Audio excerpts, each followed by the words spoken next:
So I've upgraded to the brand new M4 MacBook Air. I went for the new sky blue color. You can barely tell as it hits off the light there, but it is the sky blue. Just looks silver. I do like the color though, but the color is not the reason that I finally decided to upgrade. Some of you might remember I made a video doing a long-term review of the M2 MacBook Air on the channel quite some time ago. I've had that machine for over 2 years now, and it's been incredible. It's been a great workhorse. I've edited every single video on the channel, every wallpaper pack I've produced.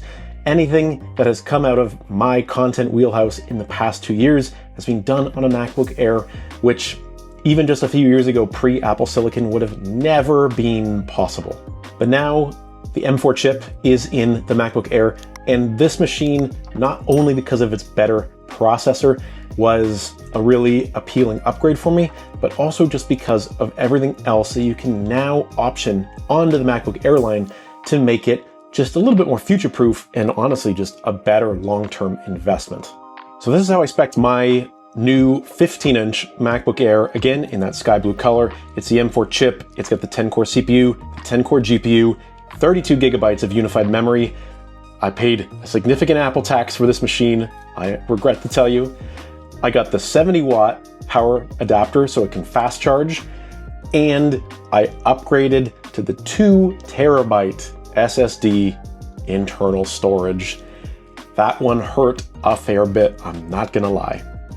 And unfortunately, when I bought my M2 MacBook Air, also 15-inch in the midnight blue color, and before you say that I don't look after or keep my machines clean, this midnight blue color just shows everything. It is impossible to keep clean, so that's why it looks just so grubby. The M2 MacBook Air, when I bought it, again, a couple years back now, I couldn't get absolutely everything that I felt would make this the ultimate future-proof machine. My M2 machine only had an 8-core CPU, 10-core GPU, 16-core neural engine, 24 gigs of unified memory, and only a 1 terabyte SSD hard drive in it. And yes, well again, I spent a fair amount of money to upgrade the unified memory and the SSD. Now, with 2 terabytes of storage and 32 gigs of RAM with that M4, with the better GPU, the better CPU, this machine will last quite a number of years, quite a few years longer than I think that M2 one would have lasted me if I had still kept relying on it. And the simple reason for that is that the software is always developing. AI is becoming more and more prevalent, but with that, those AI applications, those AI workflows are becoming more resource intensive, and they require just a little bit more than what the old outgoing M2 MacBook Air could do in the long run. Probably would have lasted me another year, but again, it's now only 2 years old. The battery's still in pretty good condition.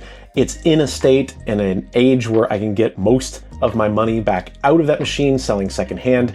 So the time is right to pull off the Band-Aid and upgrade to the M4.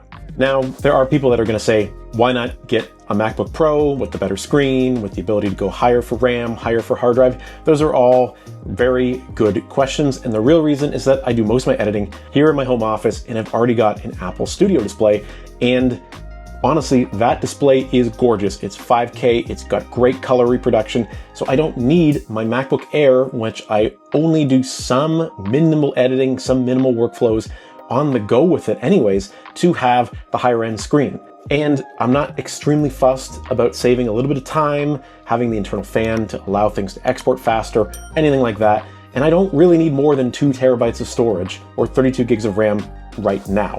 Plus, the M4 is an absolute screamer. This chip in this MacBook Air outperforms an M1 Pro MacBook Pro, which I actually had many, many years ago. Yeah, the reality is that Apple Silicon is just so good, it means that you don't necessarily need to go into that Pro line unless you have very specific needs and workflows.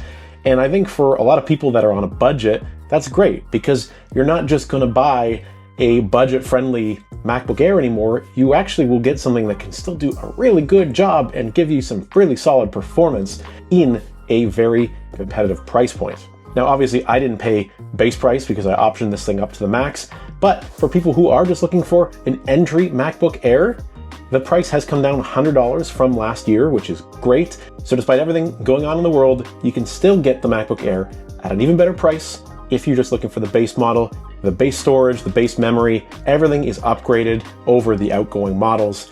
Yeah, Apple continues to make the MacBook Air more and more appealing to more and more people.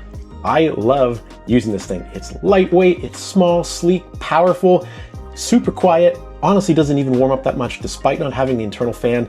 And like I said, everything that I've done, everything I've produced, put out, created, has been on a MacBook Air for the past several years, and there's no looking back for me. But what do you guys think? Do you think I made the right choice? Do you think I should have just gone into the Pro line? Let's have a conversation as always down in the comments below. Looking forward to hearing your thoughts. Thank you for watching, and we'll see you guys again soon in the next video.